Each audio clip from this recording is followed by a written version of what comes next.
Life is changing in Australia as it is changing all around the world. Life is going to continue to change. Coronavirus emergency. The World Health Organization has declared coronavirus a global pandemic. It's a health emergency that has already killed 41 people in China, and tonight there's confirmation the coronavirus has reached Australia. Coronavirus.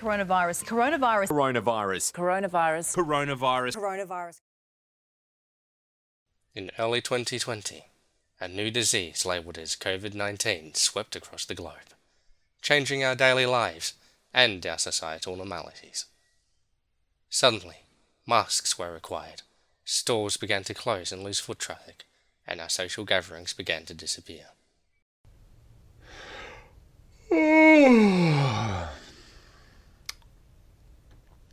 I know these are difficult decisions. This is a very difficult day. Life and, frankly, freedom as we know it are both going to change dramatically. From 6 p.m. tonight, I am declaring a state of disaster. Victoria will be in lockdown within the next 48 hours. All school students will revert to remote learning from Wednesday. 1 million school students also preparing to return to remote learning. Childcare and kindergarten will be closed from Thursday. From 8 p.m. tonight, a curfew will be implemented. Each country and state have had different laws and regulations about lockdowns to ensure the safety of the public. Victoria is now known to be the most locked down state in the world. These rules are harsh, but in the circumstances, they do seem necessary to try and get a hold of this virus. Since the pandemic began, Victoria has been in 6 lockdowns, accumulating over 250 days being away from friends, family, and just daily living. During the height of the pandemic, Premier Daniel Andrews fought for the safety of the public, to move schools into lockdown and into remote learning.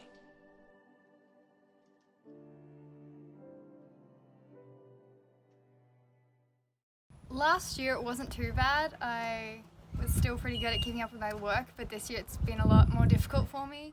At first I liked it, but now I despise it. It's tough, even though I know it's the right thing to do. As time has gone on, and schools have been closed, how has this affected the learning and development of our future generations? Are we coping? And are we staying motivated?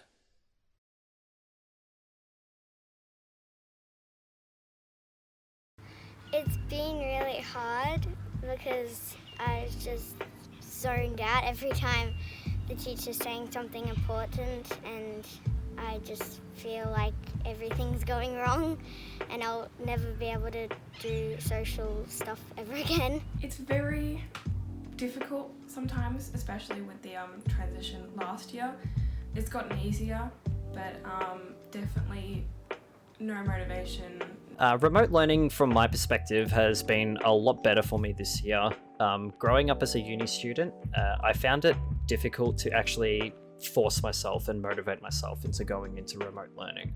However, this year in particular, because obviously I'm being forced to learn online, I've actually had a much more positive response to it, I guess.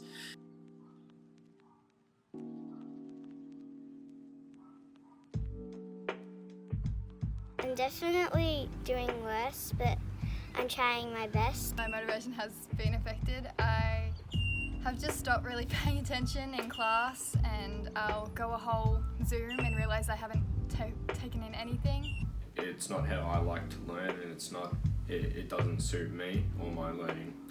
Yeah, 100%. Like, it kind of just went downhill, just into the drain. It's gone. My motivation really has been affected quite a lot. It's had a real negative impact on me as a student, and it's very hard to keep motivation up. I feel like you speak for most of us who are still studying at this point, because I've only been into campus like maybe twice this entire year. Indeed.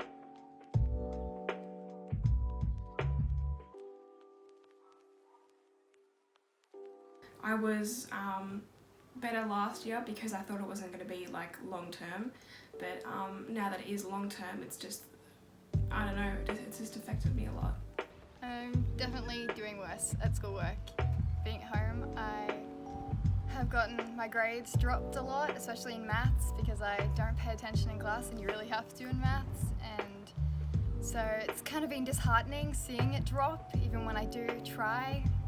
I don't feel any need to do so because there isn't any incentive, because schooling for me isn't sitting in front of a computer screen. Worst results. I don't do well in like an environment that is like by myself. I work better with people, so my marks were better at school since I had like support from my teachers and my peers.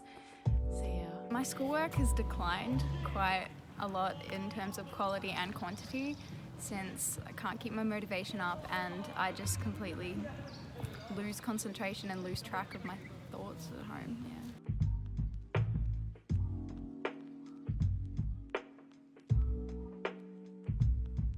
Since I'm in year 10, that's a big social year. There's like the first social gathering for the year level, year 10 social, and there's lots of parties usually in year 10, and I haven't got to do any of that, and I've always been quite an antisocial person, so I was really hoping this year I would be able to make friends and broaden my friendships, but that's been definitely disheartened and not successful. 100%.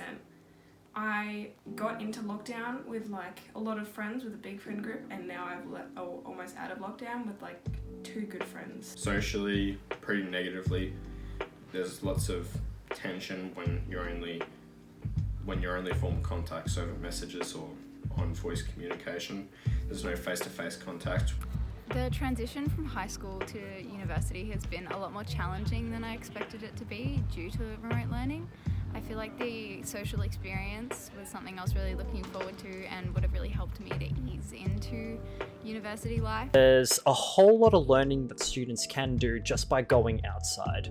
And it's a real shame that the pandemic has sort of forced students to not be allowed to engage with students, the environment, natural stimuli, work environments. It's a real shame that that's occurred.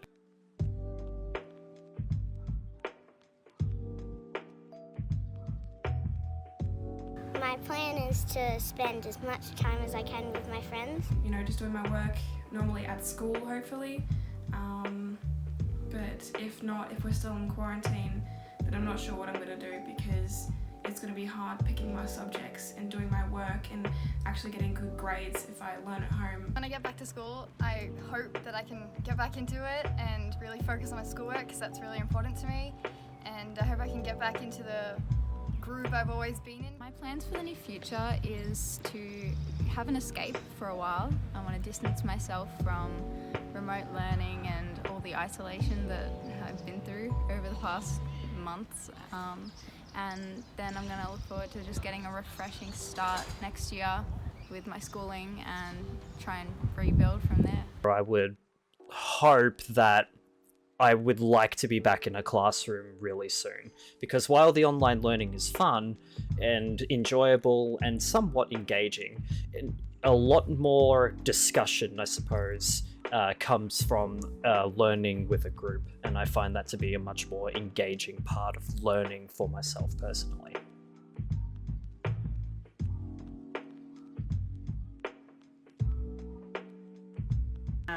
Those at home are quite distracting to their older siblings.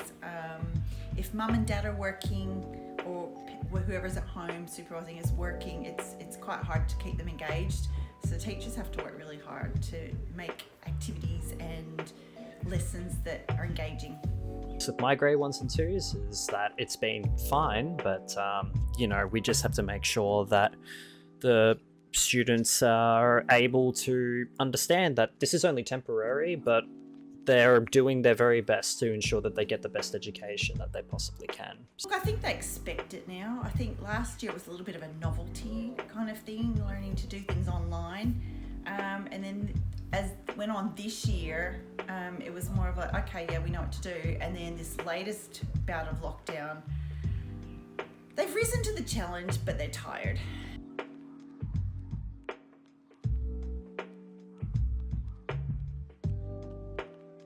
Workflow is a really interesting one, because I think that what we've seen is the type of work students do has changed. Definitely some students have dropped off the radar really badly, and that they're not producing or completing work at home. At least my grade 1-2s that I've been working with have been able to constantly submit work and also ask for feedback from the teacher. And the teacher has been very forgiving, but also very, helpful with their feedback and actually motivating them going forward. The younger kids struggle more because they need a lot more attention, a lot more support. We've noticed when we've been on site supervising the essential workers kids, they're online with their teacher for a short period of time, and the amount of work set for them is quite a lot less compared to some of the other kids, and they need someone with them constantly. Their submitting has changed a lot. I suppose if I think about my own classes that I teach, I'd often do a class where I would get the students to sort of take down notes from the board or do collaborative group work. Whereas the type of work that we do now in remote learning, I tend to do lessons where I will set a WebEx lesson for the students to join in and a Google Classroom activity for them to log into. And I used to do that where they'd get their own individual document, but I now do them as collaborative documents.